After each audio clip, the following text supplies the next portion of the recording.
шелочтуу жер металдары.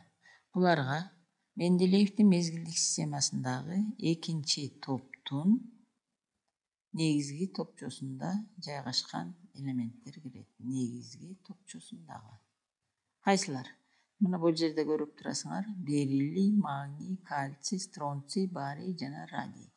Буларды эмне үчүн шелочтуу жер металдары деп аташкан? Себеп дегенде булардын айрымдарынын мисалы могу жерде кальций, стронций жана барий ушул үчөөнү мүнөздүү көп химиялык касиеттери шелочтуу металдарга окшош. Ошон үчүн шелочтуу деген сөз ушундан келип чыккан. Ал эми эмне үчүн жер металдары деп аталат? Себеп дегенде булар жерде көбүрөөк кездешкен. Кальций, магний топурактын составында эң көбүрөөк кездешет да, ошон үчүн ушул сөз аталып калган. Эми булардын кандай окшоштуктары, кандай өзгөчөлүктөрү бар? Демек бул жерден көрүп аткандай, мына бериллий экинчи мезгилде, бериллий экинчи мезгилде катар номери 4, мунун 2ден электрон айланып жүрөт. Магний 3-чү мезгилде, мунун да сырткы орбиталында 2 электрон айланып жүрөт, катар номер 12, ядросунун заряды +12. Кальций 4-чү мезгилде 4 катмары бар, акыркы катмарында 2 электрон, бардык электрон саны 20. Стронций жана башка. Демек ушуларды карап көрсөк кандай окшоштуктар бар? Демек могул жерде акыркы катмарда, мына акыркы катмарында бардыгында тең 2ден электрон айланып жүрөт.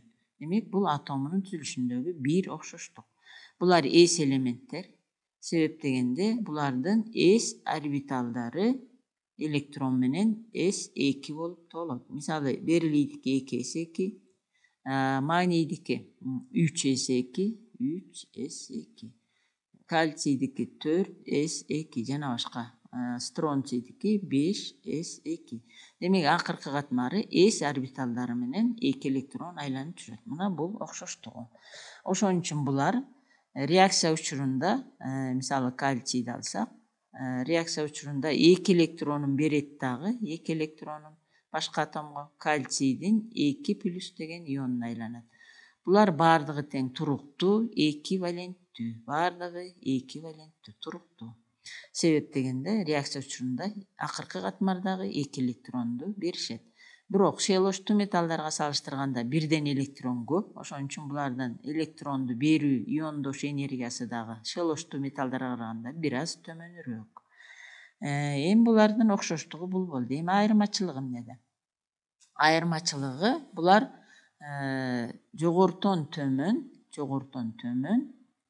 булардын металдык касиети кандай өзгөрөт? Мына бул жерди сызып коелу. Жогортон төмөн.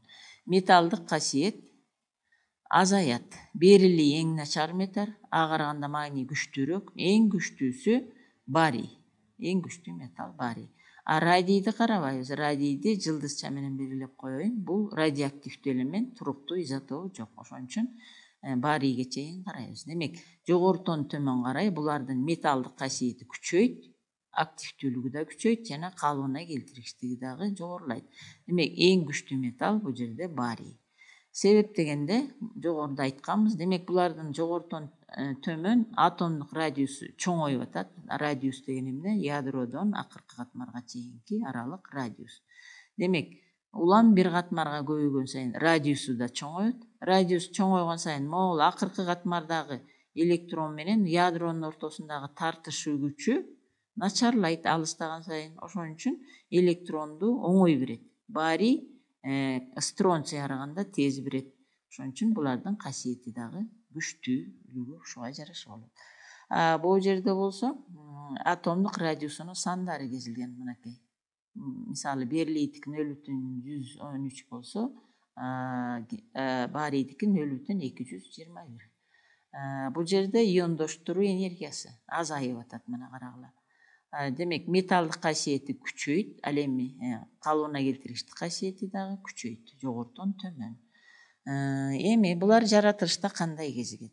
Мисалы, могу сүрөттөн карасак, могу үлүлдүн кабыгы, ракушка же болбосо. Бул кабыгы кальцийдин карбонатынан турат. Кальций SO3. Буларды жалпы жолунан жаратылышта кальциттер же акиташ таштары деп коет. Кальцит. Демек үлүлдүн кабыгында бар, жумуртканын кабыгы дагы кальциттен, кальций согуштан турат. А бул болсо акиташ. Бул акиташ өчүрүлбөгөн акиташ формуласы кальций О, кальцийдин оксиди. Муну сууга кошсок өчүрүлгөн акиташ келип чыгат. Анан дагы жаратылышта мрамор түрүндө кальций менен магнийдин бирикмелери чогуу кезигет. Магний 12-нчи элемент бул жерде.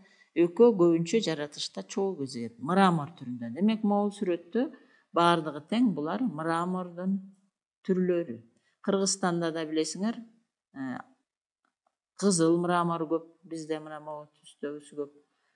Көк мрамор, бул жерде иондорго кайсы башка элементтин иондоруна жараша өңдөрү ар түрдүү болот. Демек ак мрамор, көк мрамор, кызыл мрамор, ар түрдүү түстөгү мраморлар бизде көп кездешет. Эми булардын физикалык касиети кандай? Физикалык касиет. Физикалык касиеттери булар дагы активдүү. Физикалык касиети булар катуураак шелоштуу металлдарга караганда, бычак менен кесилбейт. Магний катуу, жалтырайт, кальцийди андан да катуу. Ушул жерде кальций, стронций, барий үчөө өтө активдүү болгондуктан булар керосиндин астында сакталат.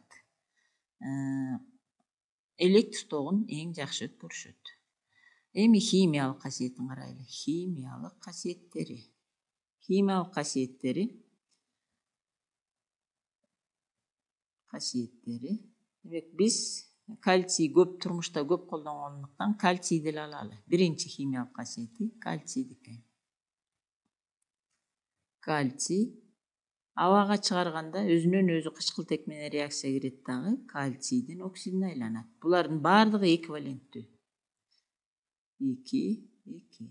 Экинчи химиялык касиет суу менен күчтүү реакция кирет дагы жегичтирди, шелошту пайда кылат. Шелошту. Ошон үчүн шелошту деген сөз ушундан келип чыккан. Жегич бул акиташ, өчүрүлгөн акиташ биз турмушта үйдө колдонобуз. Жана суудан суутекти сүрүп чыгарат. Бул касиети боюнча кальций шелоштуу металлдарга окшош. Үчүнчү касиети булардын бардыгы тең эле, мисалы магнийди алалы, металл эместер менен реакция кирет дагы туздарды пайда кылат. Магний, хлор 2, магнийдин хлориди. Булар дагы металл эмес суутек менен да реакция кирип гидридтерди пайда кылат. Кальций H2, кальцийдин гидриди. Демек, ушундай химиялык касиеттерге ээ. Булар кантип алынат? Булар көбүнчө электролиз жолу менен энергияда алынышат. Демек, шелоштуу жер металлдары турмушубузда да кеңири колдонулат. Демек, акиташты билебиз, кальций, цемент дагы ушундан алынат, кальциттен алынат. Суу, биз ичип аткан сууда да кезигет. Мисалы, биз ичип аткан сууда кальций менен магнийдин иондору дайыма кездешет. Жана магний HCO3 2 жолу. Бул кальций менен магнийдин гидрокарбонаттары деп аталат. Эритме түрүндө биз ичип аткан сууда. Кальций адамдын организми үчүн пайдалуу, ошон үчүн мунун зыяны жок. Демек, bunday иондору бар сууну шор суу дейбиз. Дагы кальций SO4 түрүндө да кезигет. Биз ичип аткан сууда шор суу, ушул иондор көп болсо шор суу дейбиз.